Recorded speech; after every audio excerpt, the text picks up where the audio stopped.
Graça e paz, Lídia. É muito bom ter você aqui mais uma vez, nosso segundo vídeo desse projeto dos Drops. Nós vamos selecionar partes importantes da mensagem, fragmentar, para que assim, ouvindo uma parte menor, você possa lembrar daquilo que o Senhor já te ministrou e ainda construir mais sobre estes temas. Amém? Nós estamos caminhando numa teologia bíblica falando sobre o reino de Deus e esse grande rei que é Jesus. O grande propósito de Deus é fazer com que Cristo governe sobre todas as coisas que estão no céu e na terra. Essa é uma revelação progressiva na Bíblia. Isso vai ficando mais claro quanto mais nós lemos a Escritura, né? Nesse momento nós estamos estudando sobre a Torre de Babel, o que isso tem a ver com o reino de Deus, o que isso tem a ver conosco, ok? Hoje eu quero falar sobre a insegurança do homem. Quando nós olhamos para as obras de Babel, quando nós olhamos que os babelitas queriam fazer uma cidade, uma torre, tanto a cidade como a torre estão ali claramente especificadas nos seus fins. A cidade é para que eles não sejam espalhados. Não moravam na torre. A torre era para os deuses, lembra? E a torre é para que os seus nomes se tornassem grandes, que fossem famosos. Vemos aqui a insegurança do homem, o seu medo da solidão. Não vamos ficar sozinhos, vamos ficar juntos. E o seu medo de não ser relevante, de não ser ninguém. A sua busca por sentido. A busca por sentido é um resultado do pecado. Quando nós olhamos para o Éden, Adão não tinha questões existenciais.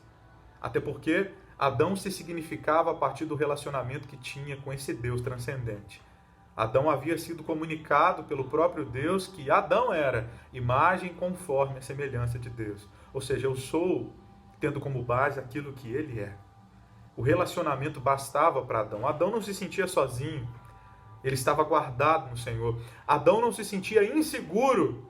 Ele não precisava se juntar. Ele estava no Senhor, ele tinha segurança. Adão não precisava buscar a partir de um fazer se significar, apesar que Deus deu a ele um fazer. Deus dá a ele um trabalho, cuidar do Éden. O Éden que já gerava sem Adão é zelado por Adão. Mas isso não o significa. Essa é a maneira que ele cuida daquilo que Deus faz. Mas isso não faz dele alguém. Ele é imagem de Deus. Deus faz um homem à sua imagem, dá a ele uma missão de que se expanda sobre a terra e assim a glória de Deus seria espalhada por todos os lugares através da imagem de Deus impressa no homem. A questão é que o homem peca, né? E peca quando deixa de olhar para Deus como aquele que daria tudo, aliás, que ele precisava, e olha para o fruto. E viu Eva que o fruto era bom para comer e bom para dar entendimento. Né? Há um pecado nos olhos, a cobiça dos olhos. Há um pecado na carne, a cobiça por aquilo que o fruto lhe faria com relação ao alimento, era bom para comer, era suculento. E a cobiça, essa necessidade da vida, de se tornar, esta soberba de ser a partir das minhas obras. Né? Você vai se tornar como Deus disse a serpente para Eva, e Eva acreditou. Era imagem, conforme a semelhança de Deus, mas queria ser como Deus, sabendo o bem e o mal.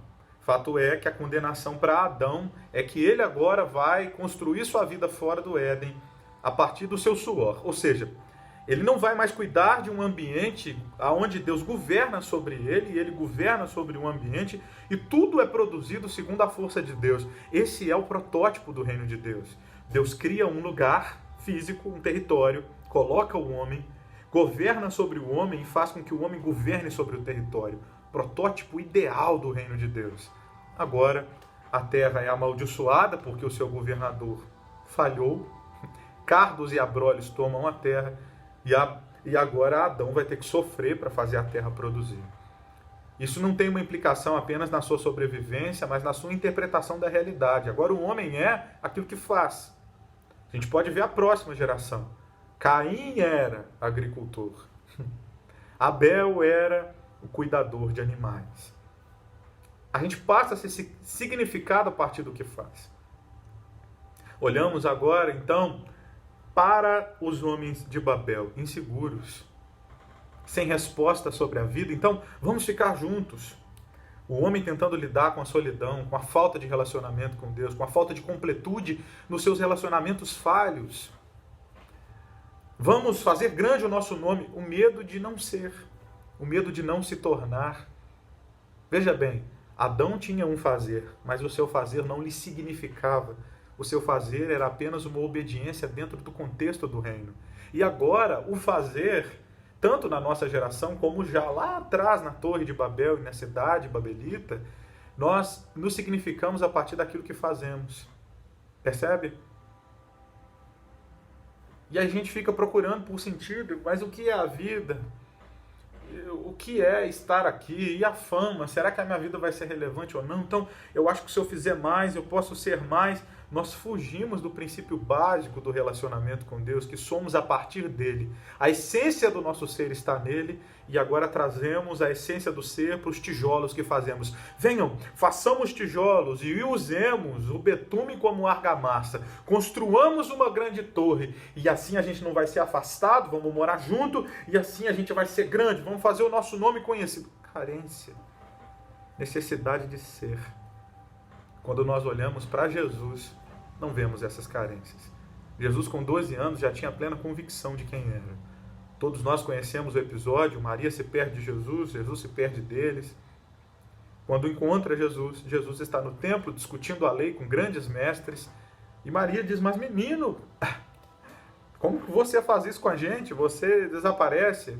Você não sabia que eu haveria de estar cuidando das coisas de meu Pai? Jesus tem 12 anos e já tem convicção de quem ele é. Ele é filho.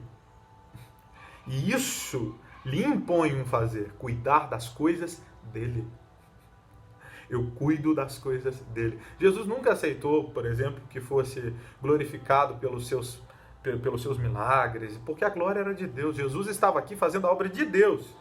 Os olhos de Jesus sempre estiveram em Deus, e é por isso que o Pai diz, esse é meu filho, meu prazer está nele. Depois do batismo de Jesus e dessa fala maravilhosa do Pai, Jesus é conduzido pelo Espírito ao deserto e vai passar pela tentação que o homem passou lá no jardim. E os olhos de Jesus são tentados. Vejam esses reinos, Satanás mostra para Jesus, né? Assim como Eva olhou para o fruto e viu beleza neles, Jesus não vê beleza nos reinos, nem se prostra diante de Satanás, porque está escrito, ou seja, a verdade de Jesus está ligada àquilo que Deus fala, a sua palavra.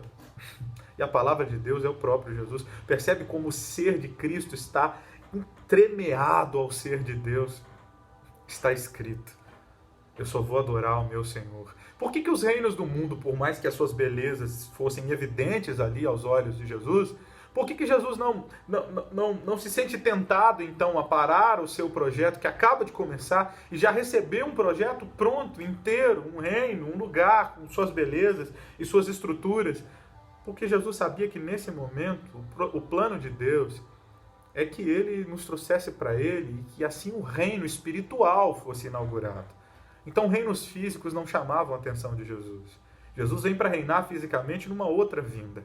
Agora ele veio diminuindo, melhor dizendo, a si mesmo, humilhando-se até a morte, morte de cruz, ressuscitando no terceiro dia, sendo visto por muitos irmãos por dezenas de dias e ascendendo aos céus. E Paulo aos Filipenses nos diz que ele recebeu um nome que é sobre todo nome. Veja bem, Jesus não se sentia sozinho no deserto, nem em nenhum momento de sua vida. Só se sente só quando o nosso pecado o cobre. Mas isso não quer dizer que Deus não estava ali. Jesus estava com a mente e os olhos e as sensações turbadas por causa do nosso pecado, que faz separação entre nós e Deus. Jesus então experimenta desse isolamento, quando o pecado o cobre, desse isolamento que todos nós sentimos o tempo todo, tentando achar o transcendente, porque somos parte de uma carne cobiçosa e pecaminosa. Vemos Jesus sentindo essa sensação que os babelitas sentem. Vamos fazer alguma coisa para o nosso nome ser grande, porque parece que Deus não está aqui. Então, vamos fazer uma escada para ele descer e para a gente subir. Vamos achar um jeito que os nossos tijolos nos façam encontrar com ele. É esse o único momento que Jesus se sente só. Em nenhum outro momento lhe faltou a presença. Jesus era o tabernáculo que andava, era o reino vivo. O Pai nele e ele no Pai, e eles sobre um território. O reino físico viria depois, e Jesus sabia disso. As palavras de Deus lhe davam certeza de seu chamado, por isso ele não podia e nem queria se contaminar com a maneira de enxergar as coisas no mundo. Jesus também não é tentado na carne, enquanto Eva acha o fruto ali bom para comer, imagina o suculento. Jesus diz: nem só de pão viverá um homem, mas da palavra. O que me alimenta é aquilo que o meu Pai diz. E aí, a outra tentação é Satanás confronta o Senhor. Se você sabe o que está escrito, eu também sei. Satanás recita Salmo 91, leva Jesus ao pináculo do templo e diz: aos seus anjos dará ordem a teu respeito para te guardar em todos os seus caminhos. Salta daí então e prova. Jesus: não preciso provar, não preciso tentar o Senhor, meu Deus, não. Tenho que provar nada. Não há uma crise existencial aqui. Não há uma sensação de solidão aqui. Não há um homem buscando pela construção de seu próprio nome aqui. Jesus é a resposta para os babelitas. Enquanto eles tinham medo da solidão e medo de não se tornarem, e nessa ausência de Deus, eles tentam construir com as suas próprias mãos um jeito de alcançá-lo, Jesus tem o Pai. Jesus não se sente só. Jesus sabe quem é. E que assim seja conosco. Que a cidade não determine quem nós somos a partir do nosso fazer, mas que possamos voltar ao jardim, encontrando com Ele nos nossos ambientes de oração e leitura da palavra, e que, o vendo, possamos ter restaurado em nós a imagem dEle, e que assim Ele possa governar através de nós. Que a graça e a paz do Senhor cubra a sua vida, em nome de Jesus. Amém.